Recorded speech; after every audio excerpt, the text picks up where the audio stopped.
Yes, sir. We got President Trump speaking from the White House, the Rose Garden. This is a virtual event for economic clubs across the country. We're going to listen in for a minute. Socialist nightmare and the American dream. Under my leadership, we will have a safe and effective vaccine before the end of the year.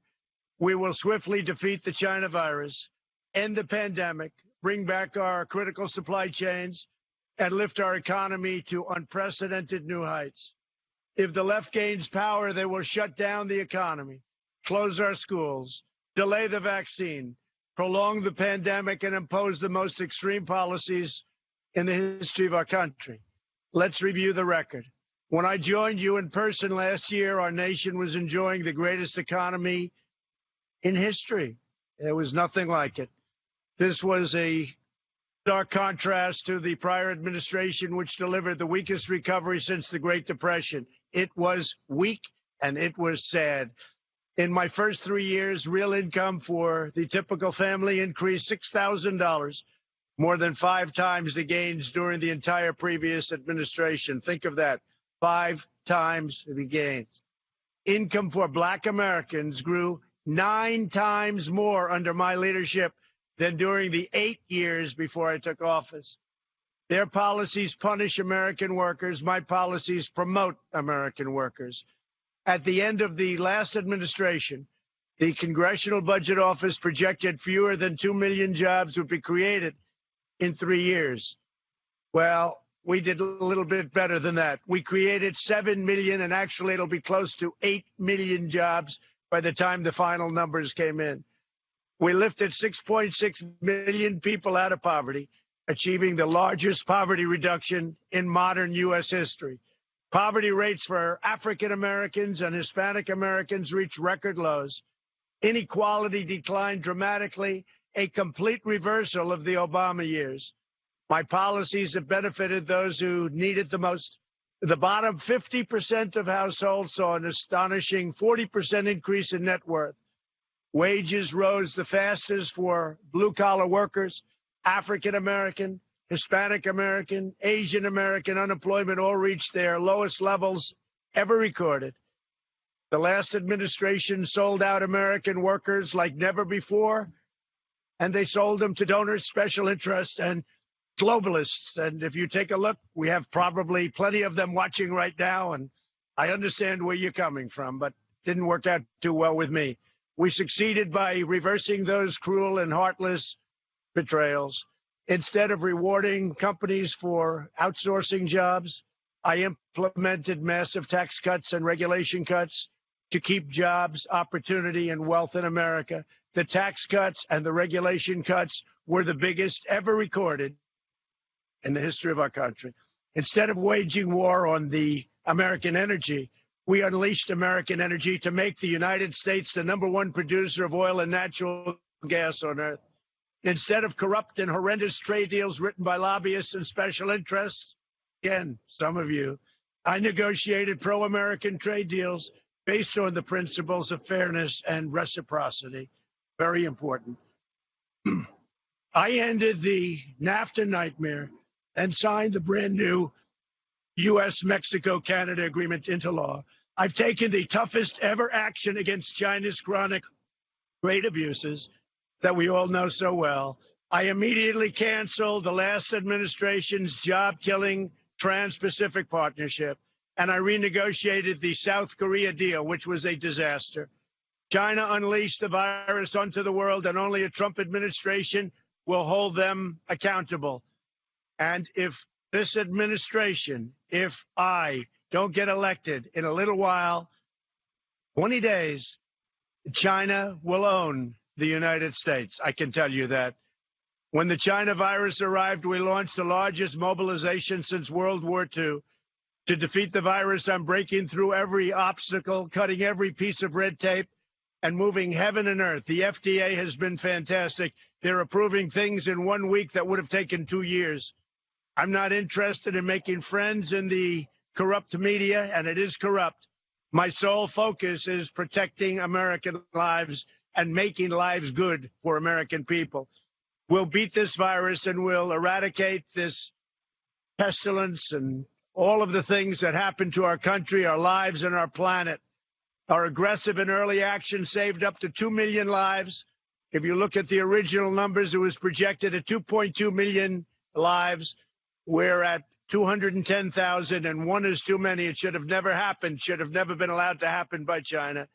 Thanks to advances in treatment we pioneered in record time, we've reduced the fatality rate 85% since April, and that number has now gone even better.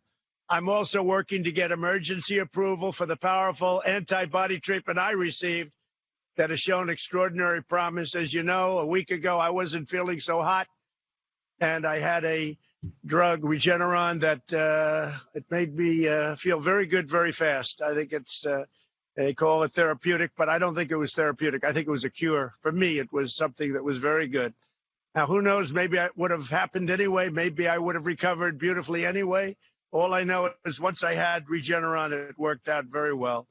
Under Operation Warp Speed, we're on track to deliver at least 100 million doses of a vaccine before the end of the year, with hundreds of millions more to quickly follow.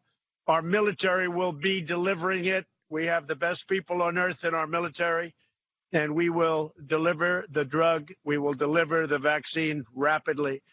Unfortunately, the media's constant efforts to stoke panic and hysteria and to probably change an election, that's what they really want to do, have undermined our public health efforts and put innocent lives in danger.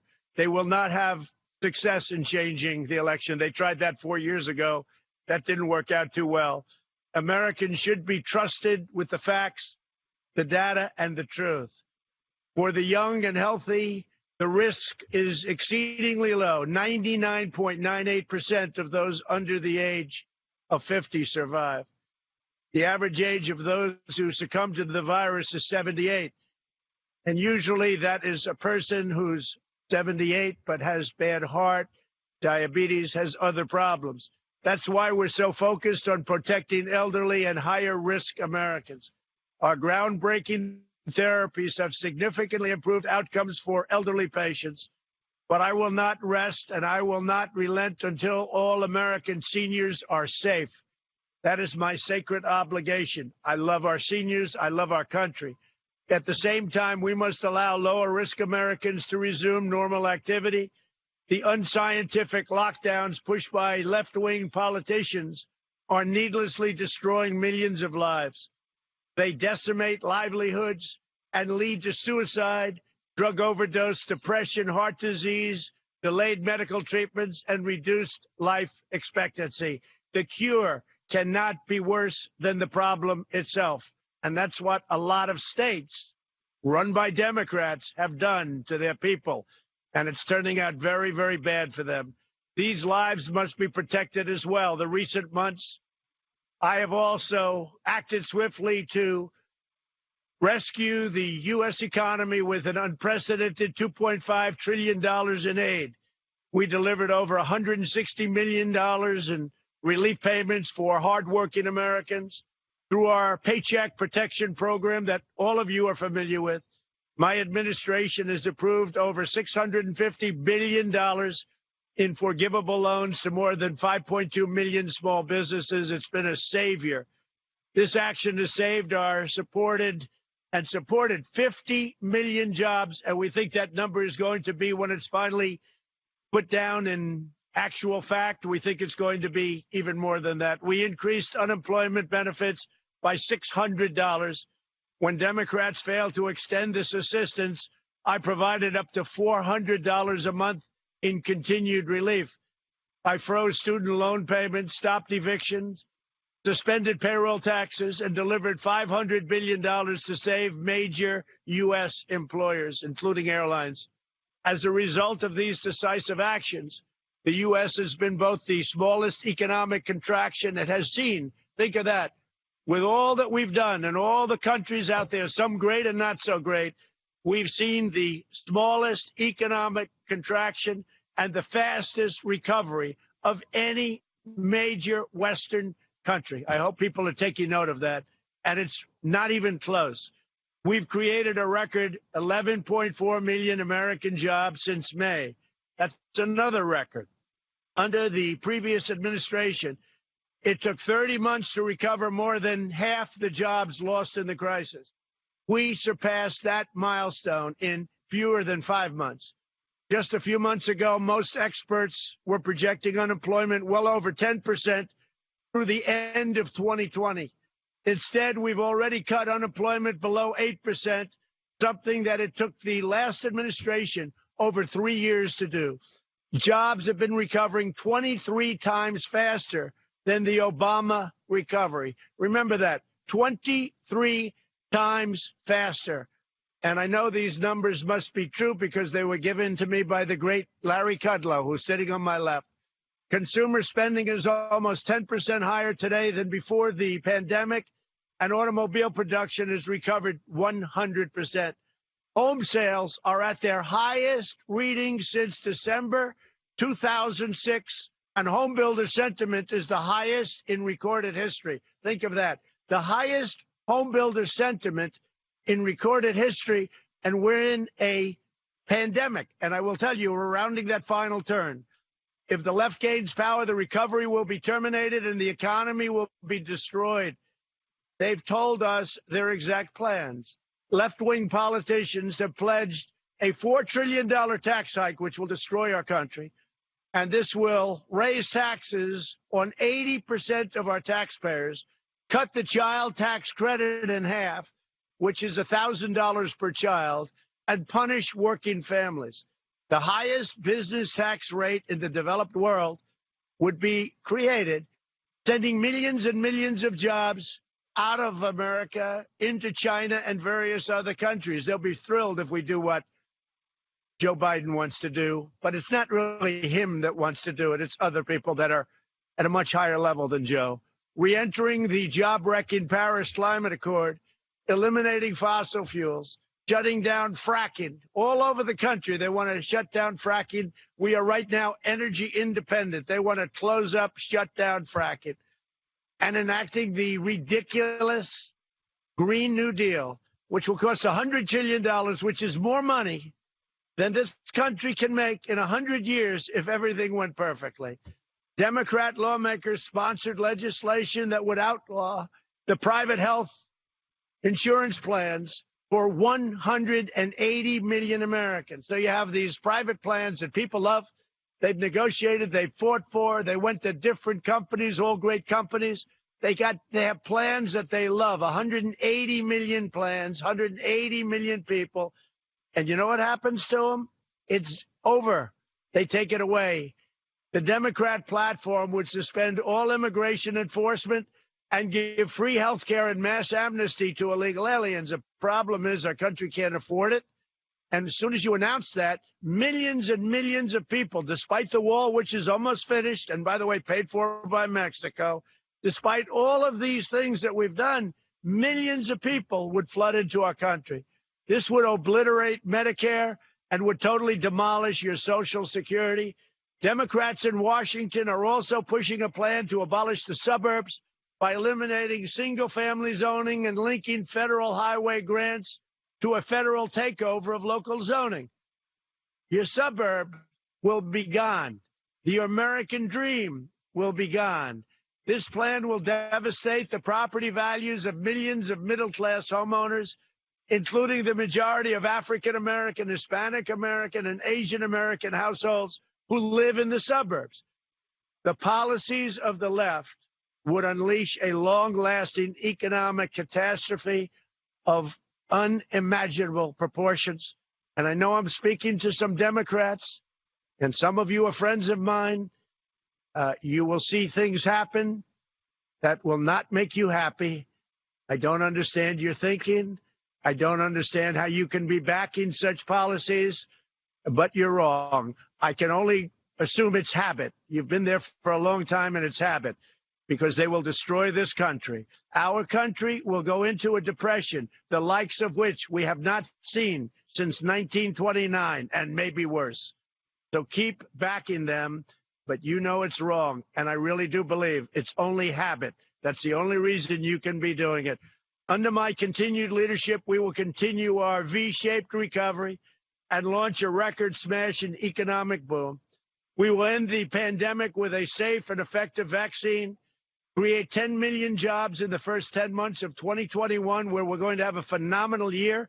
And we will soon be announcing, in my opinion, a phenomenal record-setting third quarter, and quickly return to full employment. I will implement a middle-class tax cut, reduce regulations that stifle small businesses. And we've already cut regulations more than any president in history, whether it's 4 years, 8 years, or in one case more. I have cut regulations far more than any president in the history of our country. A highway that would take 21 years to get approved, we can get done now in 1 year. And it may be rejected for safety or environmental reasons, but you're going to know in 1 year, we brought it down to a level that nobody can even believe. It may get rejected, but it's going to get rejected fast, but most likely it'll get built fast. And we also are expanding opportunity zones, which have been fantastic. We will launch a bold initiative to reshore our medical and pharmaceutical supply chains. As part of this effort, I'll revive Puerto Rico's pharmaceutical industry. We will keep taxes low for companies and move jobs to America. And we'll impose steep tariffs on any company that leaves. They want to leave. They want to make our product and then sell it back after firing everybody. Not going to happen. They will be tariffed. We will strip federal contracts from companies that outsource critical industries. We will negotiate more trade, and this is just has to do, negotiate more fair and reciprocal trade deals. We want reciprocal deals. If you look at Europe, and if you look at what Europe's done to us over many, many years, and we're bringing it back into balance, but it's way unbalanced. We protect them militarily, and then they take advantage of us on trade with tariffs and non-monetary tariffs, which frankly are worse. We have to put America first, like other countries should put themselves first, but we're putting America first. We will make America into the manufacturing superpower of the world, ending reliance on China once and for all. We will ensure that America remains the world's #1 energy producer. We will end surprise medical billing, require price transparency, which goes into effect already on January 1st, and further reduce the cost of prescription drugs. As you probably know, those of you that are in the drug industry, you're not a big fan of Donald Trump, I can tell you, but I instituted a favored nations clause. So if Germany or another nation is buying the drug for 1/20th of what we pay, and believe it or not, in some cases you have price discrepancies like that, we go to the lowest price anywhere in the world. We're the largest purchaser of drugs. We go to the lowest price. So if somebody's selling a pill for 10 cents and we're paying $2.50, we go to 10 cents. And the 10 cents will come up a little bit, but your drug prices will be reduced by 50, 60, 70, 80, 90%. That's the way it is. We will strongly protect Medicare, Social Security, and patients with pre-existing conditions. And as far as the middleman is concerned, the middleman is out. As far as purchasing drugs from other countries until everything else kicks in, Canada pays 50% what we pay. I've given governors permission to go to Canada and buy drugs directly from Canada, saving, as an example, Ron DeSantis, the state of Florida, approximately 50% and more on the purchase of drugs. So they'll buy the same exact drug from the same exact plant or lab for 50% less. I've also outlined a new plan to provide historic parity, and this is really so important to the Black community, known as the Platinum Plan, creating new wealth, new access to capital, and school choice as a civil right for every American family. We need school choice. The Democrats will never give you school choice. They will never give you charter schools that have worked so well. We're lifting up citizens of every race, color, religion, and creed. We're delivering a future of fairness, justice, and dignity for every community in our land. And we're defending our values, our principles, and our cherished way of life. And guided by these timeless convictions, we will make next year one of the single greatest years in the history of our country. It's an honor to be with you. I think I'll be with you next year again, but, we'll have to see, because if I don't win the election, you probably won't want me, and that's okay with me, too. But I think we're going to have a tremendous success. We're having lines of people, 30, 40, 50,000 people lining up to see a speech with 1 day notice. And my opponent is getting 22 people with working very hard to get them. So I don't know. I mean, I think we're going to have a tremendous success. I hope so. But next year will be one of the greatest years in the history of our country. You're going to see growth like we haven't seen before. And it's an honor to be with you. God bless you all. I think we're going to take a few questions, please. Thank you, Mr. President. I will say this: you are certainly looking very fit, and that's all to the good. We'll now enter the Q&A section, and our two very able questioners today are Cindy O'Connell, Chair of the Economic Club of Florida, and David Rubenstein, President of the Economic Club of Washington, D.C. Each will be asking two questions in alternating order. Chair O'Connell, you have the first question. Thank you so much. And thank you, Mr. President. On behalf of the Economic Club of Florida and the Sunshine State, we are so honored to be with you today. Our question: how important is funding for infrastructure projects like airports, bridges, roads around the country to national security? And how would these figure into your next term? Well, we're very big. We actually have a plan now, but we're going to make it much bigger. We're having a hard time getting things through the Democrats. We got the wall. You know, the wall is one of the biggest infrastructure plans ever. The wall is it's a massive, very highly technical, highly expensive wall. It's given us a tremendous border. We've actually shut down the illegals coming in, virtually shut them down on the southern border with the help of Mexico. And we don't have the drug traffic is way down. Everything is way down. And that was, you know, we consider that infrastructure, one of the largest infrastructure projects ever. But we want to redo our roads, our highways, our everything, our tunnels, our bridges. Some are unsafe. If you look at the list, by the way, Cindy, if you take a look at a list, you'll see like 25% of the bridges, they call them unsafe. I mean, they can't be so unsafe. How would they let them open? But they're in very bad condition. So we're going to be redoing our tunnels, our bridges. It's going to be an absolute priority. Could have happened last year, but the Democrats didn't want to do it because they don't want to make things look good. They want to make things look bad. But you know what? It's going to all happen. I was telling somebody before, they said, can the country ever come together? I said, it was coming together. Prior to the plague coming in from China, should have never happened.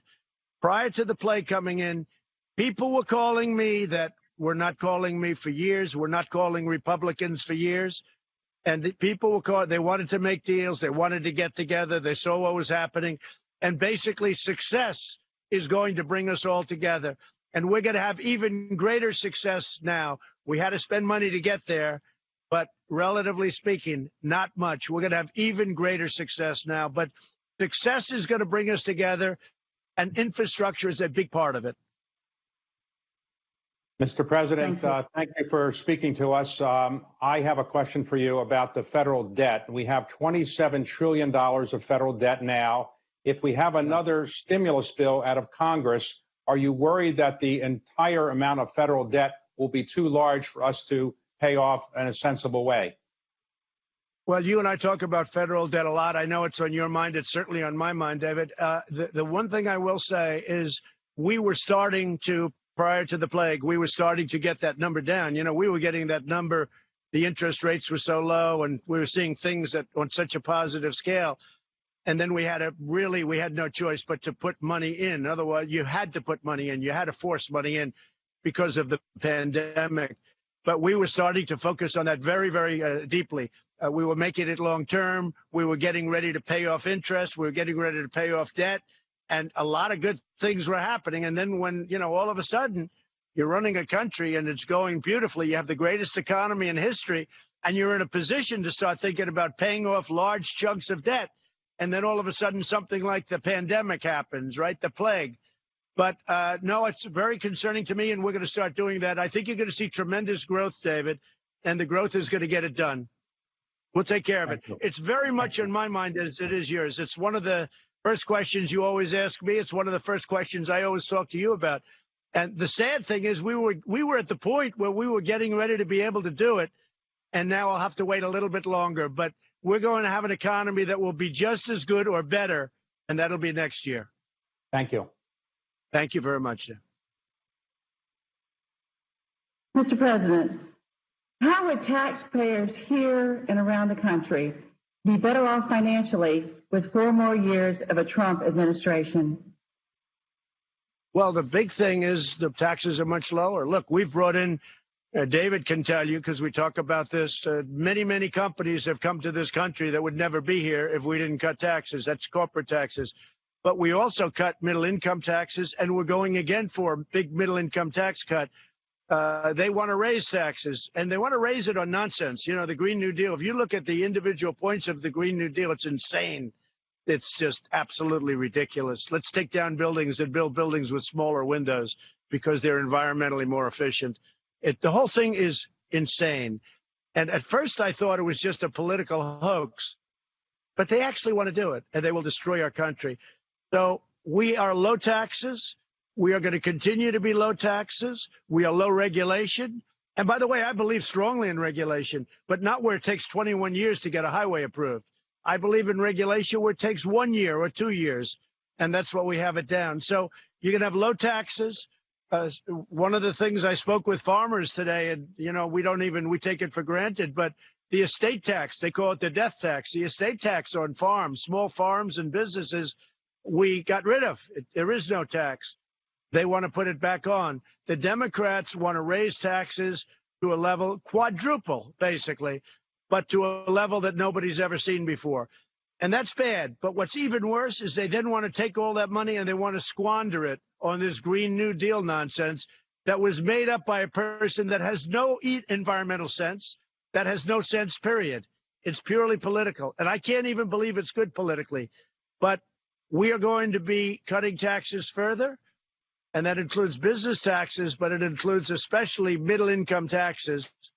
And people are saying it. You know, we had a point during this incredible run that we had just prior to the plague coming in, where families were saving $9,000 a year when you add energy into it over what Obama had.